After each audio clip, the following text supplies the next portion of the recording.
Alright, welcome back to Fire Emblem Echoes. Welcome to the DLC that probably wouldn't be super memorable if not for its cast. Do you see them, Python? Afraid not, my good man. They are Gone gone. I think it's time to call this a lost cause. What with a head start like they had? Clever dogs knew what they were doing, waiting until the march tired us out. By the time we woke, the sun was shining and they were miles away. So yeah, these two characters are ones we won't be meeting for a little while in the proper game. And they are characters who weren't super memorable in the original, and God, their new personalities and also voice acting really make them. I just have to point out one thing. Their character was not super memorable in the original. Does that not apply to every single character in Gaiden? Yes, but some more than others. There are some characters who are even less memorable. Like, the beginning of the game, villager characters you can kind of remember because they're there at the start. Clav's a pretty major character. But yeah, some of them you just get, and you probably won't remember they exist, even if you use them a lot. We don't stand a sinner's chance in hell. I can only imagine the writing process for this game started with just like 30 minutes of crying. We gotta invent characters for how many of these characters? I don't want to serve. All of them. Just call me Lucas. Alright, so we got Python, right? Look at this dingus. Lucas, if you please. Make him real hot and give him a good voice. Pretty different from all the Let's see, how do we make Python memorable? I know, we'll make him gay. I forget, is that canon, or is he just really, really gay-coded? He's very, very gay-coded. Or I should say explicit rather than gay. Yeah, there is a character who is actually, like, actually gay. Yeah. That we'll meet later on. The translation just let it happen. Yeah. Makes it easy to be in camp. Fire Emblem Echoes is the best Fire Emblem. Now, should all the characters have been gay? Yes. But, baby steps. I'm just saying, you get rid of an Avatar main character, and it's so much easier to write gay characters. Probably reckoned this was the time to cut loose before he drowned. Python has a sharp tongue, but it matches his mind. I'd say that sums it up nicely. So if you knew it was a mistake, why didn't you let the windbag win? I should have. But when he called me a backwater buffoon, I lost my temper and... well, I suppose I still have things to learn. So what now? Sir Clive ordered us to defend the outpost and save our comrades. Perhaps I could serve as a runner and go request reinforcements. There's no time. We'll have to make do with the three of us. So yeah, we got a 3-character mission against all these guys. Alright, listen up. If we can rescue our comrades and escape, I'll consider that a victory. Let them have the outpost. But sir! It's a nice outpost! To operate within our limits.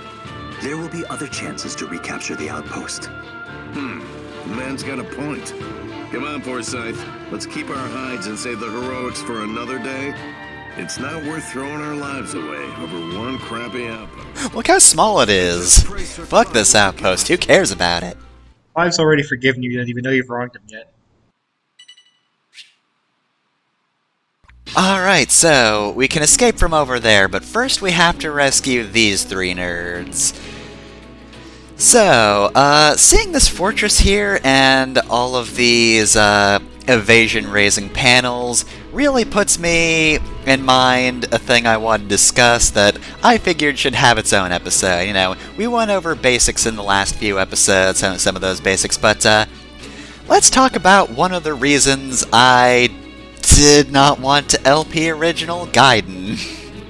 It's evasion, and I guess more to the point, accuracy in the Fire Emblem games. So, a lot of the original games used a certain type of RNG that they changed later on. Basically, how hit rate works in the games is that the game will roll a number from 0 to 99, and if that number is under the hit rate that is displayed for the units, then the attack hits. Now, originally, up through the SNES games, the game would only roll one number, which is why the RNG in the original games is dickish. If you have ever played one of the earlier Fire Emblems, they hate you, because random numbers can be cruel. Even if you have a pretty high hit rate, that doesn't mean shit. The later games starting at apparently Binding Blade, though having played Binding Blade, I feel like that's a lie. I feel like it didn't start until Blazing Blade, but that's just me. The games use a system called 2RN as opposed to 1RN. Like it says, the game rolls two numbers and averages them out, meaning if you have a higher hit rate, typically the game will fall in favor of the higher hit rate. Lower hit rate will miss a little more often, and in the Fire Emblem games, that's usually just the player's advantage, because typically you're the one with high enough skill to have high hit rates. The enemies, maybe not so much. However, Fates and this game decided to be a little different. For whatever reason, Nintendo wanted to be experimental with the hit rates. I feel like maybe that was the period where Sense Awakening had just come out. People were like, oh, hey, let's look at how these games actually work. Wait, the game rolls two numbers and it's in the player's advantage. I don't know about that. How dare they make something fun? Maybe that's what spurned it. I don't know. I'm not going to make assumptions. But it uses a sort of hybrid, apparently, which I noticed because the hit rates in both Fates and this game can be, again, kind of dickish. Not as bad as 1RN, usually. But basically, if the hit rate a character has is lower than 50%, the game will actually only roll one random number, so it's 1RN on that end. So, lower accuracy can get pot shots a bit more often. So, beware of axe users, they're not completely worthless by mid-game. However, if the hit rate is 50% or higher, there is apparently a formula for the hit rates, which I will display on screen and also read, because I don't fucking know what any of this means.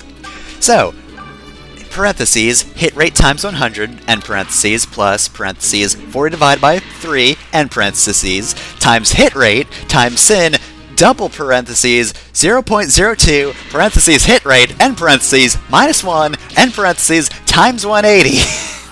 That is apparently the fucking true hits that is compared against the fucking displayed hit rate that it rolls. Why did they add more math? Why the fuck did they add more math? So you know that saying, if you do something right, people won't be sure you've done anything at all? Mm-hmm. I think this is the kind of crap they're talking about. Like, the hit rate was already fixed. They figured out how to do it. Yeah! But because it was good, they couldn't tell that it was doing anything. Mm-hmm. Here's the thing, Three Houses did actually just go back to 2RN, which is good, because 2RN is simple. I can understand it. It rolls two numbers. It averages them. If that's lower than the displayed hit rate, you're good. That's all I need to know.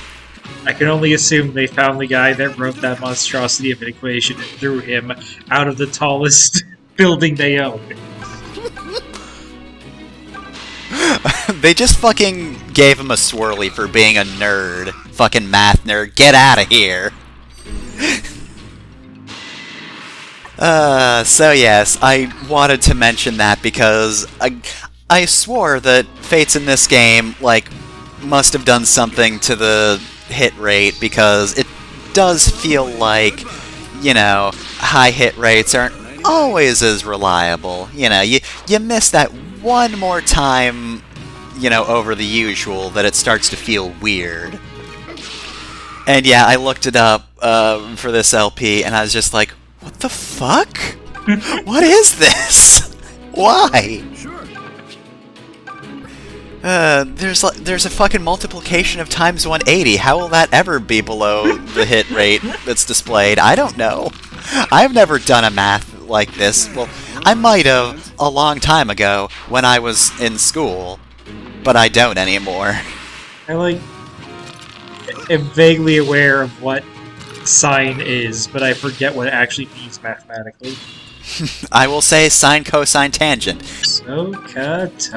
It has something to do with triangles, I think. I remember it. It's on my calculator. I don't know if I could actually make a calculator do an equation with it, but I know it's there.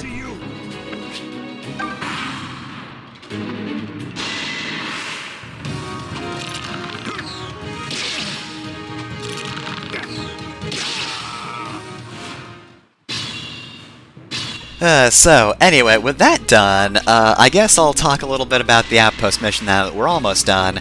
It's definitely, a bit of a heart racer.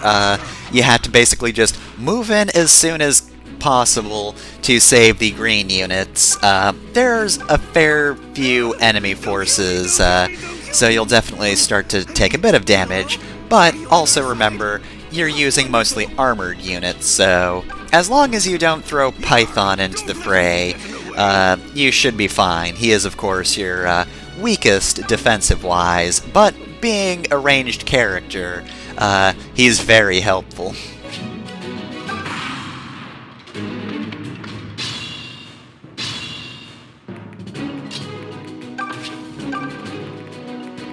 He's also got an iron bow equipped, meaning he can also just snipe everybody.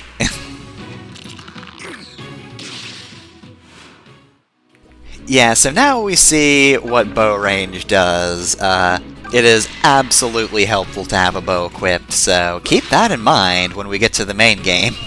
Give Archer bow, it helps. I can also talk about the rewards for this this chapter, which, after the true hit rate discussion, is much welcome. So, of course, like the first mission, Battle of Zofia Harbor, there is a special item you can get if you complete the chapter without losing any allies, which will be very helpful overall. However, instead of getting the memories like we did for that DLC chapter, it actually unlocks 2 new support chains. Lucas will be able to have supports with both Forsythe and Python that wouldn't normally be available, which I don't know how to feel about the fact that they lock those behind DLC. I do like having more dialogue options, but doesn't always feel super great. Maybe they finished it after the fact, but it does feel like they just held off for the DLC. So, yeah. Shrug. DLC is one of those things where, as game development gets more expensive, games should be getting more expensive, but they aren't. They're getting less expensive. That extra development cost has to come out of somewhere. So, I think there's times where DLC just feels natural and non-exploitative, but it's very easy to make it super exploitative. Maybe you could put in a screenshot of the Euro Truck Simulator DLC packs. That seems to be the go-to for what the fuck DLC. Yeah, there's a lot of them. Fucking Dead or Alive as well. Stuff like that.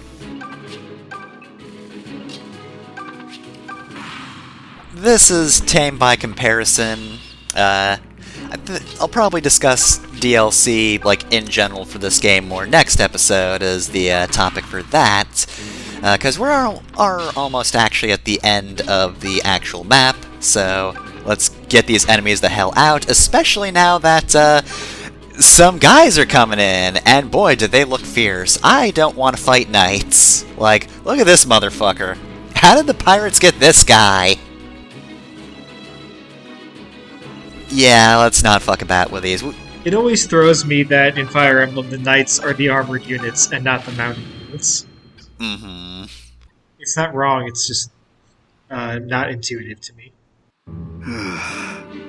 Buck up, little camper. Don't tell me you're still beating yourself up. So, they seized the outpost, so what? We did what we could. Did you see the look on that cavalier? I'm not fighting him. It was just the three of us. Don't you get it? Losing the outpost is a massive blow to the delivery. Is it? Why else would Sir Clive send us on such an important mission? Is it? You're right. This will create some significant headaches for him. Sir, I didn't mean to... I'm sorry, Lucas. I'm making it sound like this is your fault. But we all know it's the deserters who are to blame. Yeah, but they deserted because of Lucas. Fucking stone cold Jesus. It would have done less damage if you just fucking shot him, Python. Jeez. They call him Python because he's so cold-blooded, goddamn. My pride is the straw that broke the Pegasus' back. I should have thrown the duel. I did not. And I have to live with that now. Don't say such things. Wait, why do you look so happy?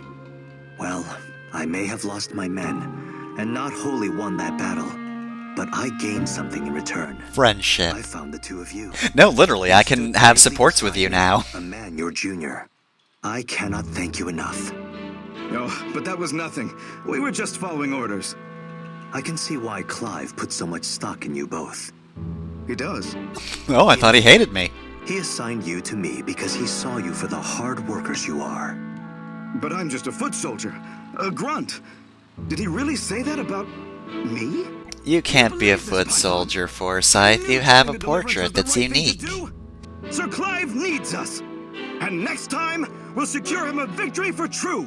We'll just wait for those other units to go away, and then we'll beat up the weak ones. He's like a maid who's just been popped the question. Take care what you say to poor Forsythe, Lucas. He takes things to heart. And why shouldn't he? Because he's running halfway across the continent to do something I don't even know. Soldiers like you two in it.